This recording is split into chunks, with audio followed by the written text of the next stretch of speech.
સુરતની લાલગેટ પોલીસે આરટીઆઈ એક્ટિવિટીઝનો ઘરે છાપો માર્યો હતો, જેમાં એક આરટીઆઈ એક્ટિવિસ્ટના ઘરેથી 2 થકા ભરીને આરટીઆઈ અને બાંધકામના ફોટા મળ્યા હતા।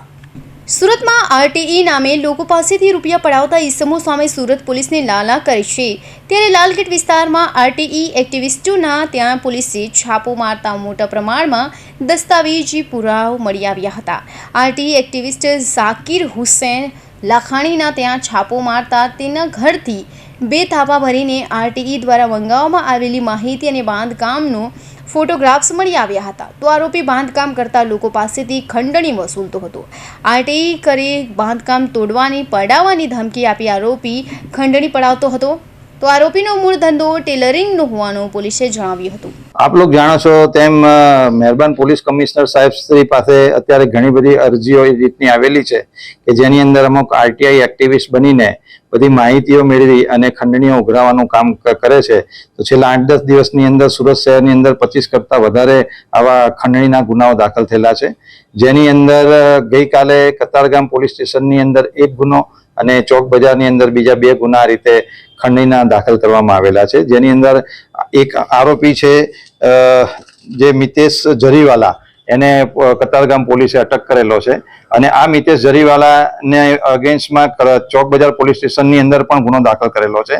જે કતારગામની અંદર છે તેને અંદર ખંડણી માંગીને 20,000 રૂપિયા ફરિયાદી પાસેથી પડાવેલા હતા અને ચોક બજાર પોલીસ સ્ટેશનની અંદરથી 10,000 રૂપિયા એને પડાવેલા હતા। બંને ફરિયાદી પોલીસનો કોન્ટેક્ટ કરતા તેમની ફરિયાદ લઈ અને મિતેશ જરીવાલાની અટક કરવામાં આવેલી છે। એ સિવાય ચોક બજાર પોલીસ સ્ટેશનની અંદર એક અન્ય ગુનો દાખલ કરવામાં આવે છે, જેમાં અભિષેક વોરા કરીને ઈસમ છે, જેની અગેન્સ્ટની અંદર ફરિયાદ છે। આ પણ આ રીતે આરટીઆઈ મેળવી અને જે નવા કન્સ્ટ્રક્શન થતા હોય એવી જગ્યાએ જઈને એ લોકોને બાંધકામ રોકાઈ દેવાના, મીડિયાની અંદર આપી દેવાના એવી રીતે ધમકી આપીને 11,000 એને પડાવેલા હતા। તો તેની વિરુદ્ધમાં પણ પોલીસે ગુનો નોંધેલ છે।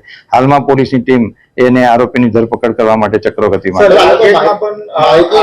માહિતી કેવી રીતે મેળવતા મહાનગરપાલિકાના?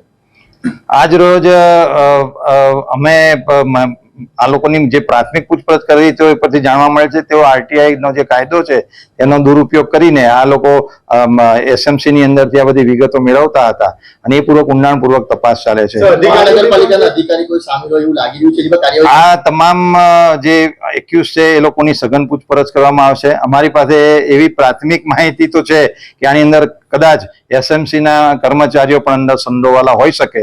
આવા ઇસમોનું એસએમસી ના કર્મચારીઓ જોડે શું જોડાણ છે, એ લોકો આનો કેવી રીતે ઉપયોગ કરતા હતા અથવા એ લોકોની કોઈ મિલીભગત છે કે નહીં, એનો ઊંડાણપૂર્વક અભ્યાસ કરવામાં આવશે। જરૂર જણાશે ત્યાં ટેકનિકલ સર્વેલન્સ એટલે CDR ને એનો પણ ઉપયોગ કરવામાં આવશે। અમારી પાસે એવી માહિતી હોય છે કે એસએમસી ના જ અમુક કર્મચારીઓ આવી આરટીઆઈ કરાવી અને પ્રેશર કરીને પછી પૈસાનો તોડ કરતા એવી પ્રાથમિક માહિતી અમારી પાસે આવેલી છે।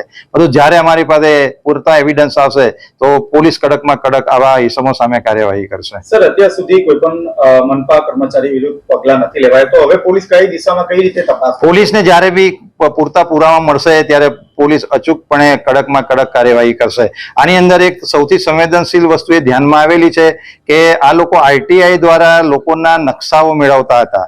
કોઈ પણ ઘરનો નકશો કોઈની પાસે જાય એ બહુ સંવેદનશીલ બાબત છે, કારણ કે આ નકશાનો ઉપયોગ કાલ ઉઠીને કોઈ ચોરી કરવા માટે કે બીજી રીતે પણ તેનો મિસયુઝ થઈ શકે।